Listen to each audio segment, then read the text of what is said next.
the gains in investing are not made here, they're made right here. They're made right here. They're made in the dips. And that's the exact same place that your jiu-jitsu game has the biggest pockets of learning.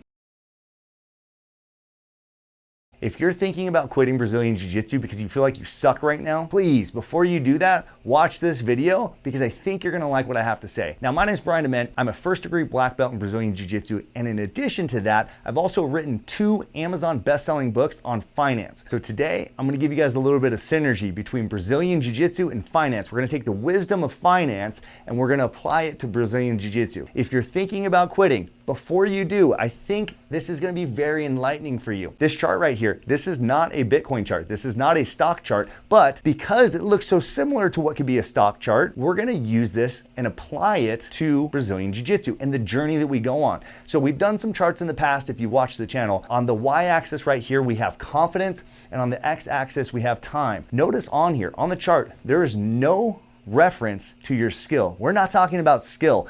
Because the number one reason guys quit Brazilian Jiu-Jitsu is not because they lack in skill, it's because they lack in confidence. So understand this, the reason why people quit is because of something up here. It's not something in their technique. Let's take a look at this.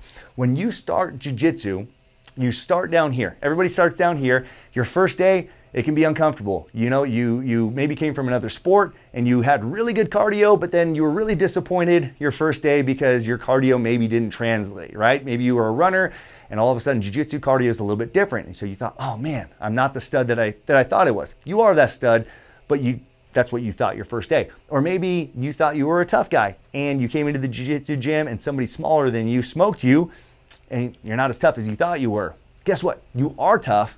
It's just you got a little bit more perspective now.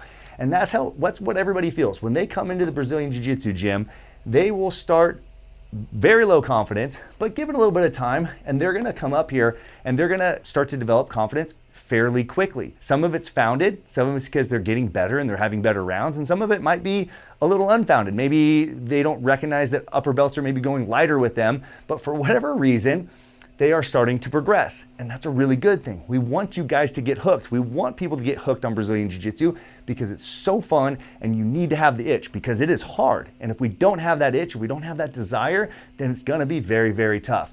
But what inevitably happens is this dip right here. The first time you get a dip in your confidence. So right here, it was low confidence, but it wasn't a dip. You never had high confidence. The really shocking part, and this is why a lot of guys quit, is because they get that initial jolt of confidence. I mean, sometimes, we've all felt that, right? Sometimes you feel like you're cruising, you're learning stuff so quickly, you feel like you're the chosen one. You feel like, man, I might be the next Gordon Ryan. Well, guess what? We're probably not, but we feel that way. And the first time we have a downturn in our confidence, it shakes us. It makes us think that maybe we've learned everything there is to know about Jiu-Jitsu, or maybe you've reached a personal plateau that you just won't be able to get past. Guess what? That is a lie. That is between your ears. And it's really important to understand that Jiu-Jitsu will have volatility. This is where we're going to apply a little bit of financial wisdom. And it's really, really important to understand, because if you were looking at this chart and I was telling you that you should be buying this. Let's just take this back to Bitcoin. Let's say that this is Bitcoin, and because this does look very similar to what a Bitcoin chart would look like. If you were buying Bitcoin, unfortunately, a lot of people buy here and then they sell here, and then they buy again here when the price is high, and then they sell here when the price is low, and then they buy here when the price is high, and they do that on and on and on. And that's why there's a lot of people who wish they were professional investors, but they just are not ever gonna be professional investors because they have not mastered buying low and selling high. We do the opposite. We buy high and we sell low. But that's exactly what a lot of us do with our Jiu-Jitsu confidence, okay? And that's why we get shaken. We get to this point and we think that we're on top of the world. We think that we're the chosen one, but when we get down here, that's when guys tend to quit. Guess what? The gains in investing are not made here, they're made right here. They're made right here. They're made in the dips.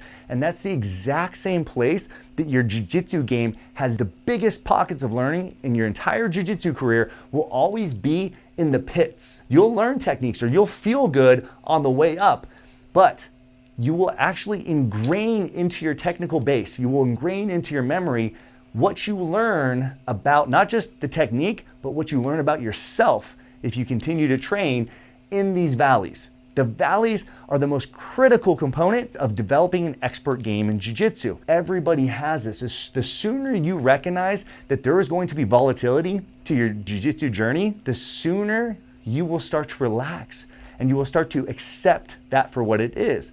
And now it's not saying that when we're in the valley that we're not going to try hard. We actually might need to try double hard at this point. You'll at least recognize it for what it is. We've all heard the saying, sometimes you're the hammer and sometimes you're the nail. There's wisdom in that saying. Sometimes you're the hammer, sometimes you're the nail. Sometimes you're the hammer, sometimes you're the nail. It's when you're the nail that you learn defense. But it's when you're the nail that you learn grit and determination. And guess what? When you go into a tournament, the stuff that you learn at the highs is often not the stuff that you need when you're competing or when you're doing MMA. Or when you're, God forbid, having to defend yourself. The things you're gonna need in the most intense moments of using your jiu-jitsu are going to be the things you learned down here.